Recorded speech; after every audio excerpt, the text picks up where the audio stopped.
The white rose.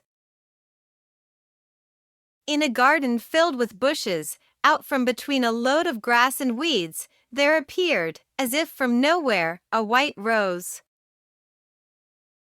It was as white as driven snow, its petals looked like velvet, and the morning dew shone from its leaves like resplendent crystals.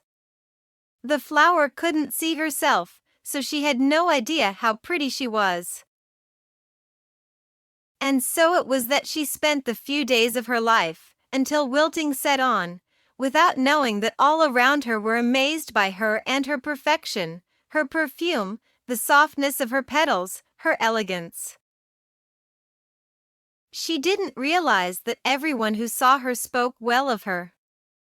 The weeds that surrounded her were fascinated by her beauty, and lived in a state of enchantment at her aroma and appearance.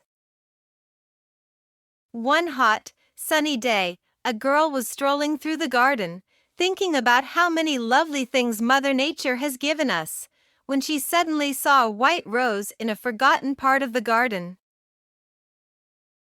The rose was beginning to fade and wilt. It's days since it rained, she thought. If the rose stays here till tomorrow, it'll be totally withered. I'll take it home and put it in the lovely vase I got as a present. And so she did. With all her love, she put the wilting white rose in water, inside a lovely colorful glass vase, and placed it by the window. I'll put it here, she thought. So the flower can get some sunday. What the young girl didn't realize was that the reflection from the window meant that, for the first time, the rose got to see herself and what she looked like. Is that me? Thought the rose.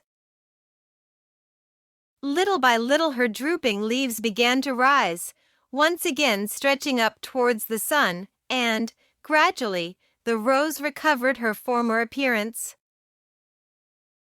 When she was totally back to her best, she looked at her reflection and saw that she was indeed a beautiful flower. She thought, "Wow. Till now I hadn't realized who I was. How could I have been so blind?" The rose came to realize she had spent her days without appreciating her beauty, unable to see herself, unable to know who she really was. If you really want to know who you are, forget everything that's around you, and just look into your heart.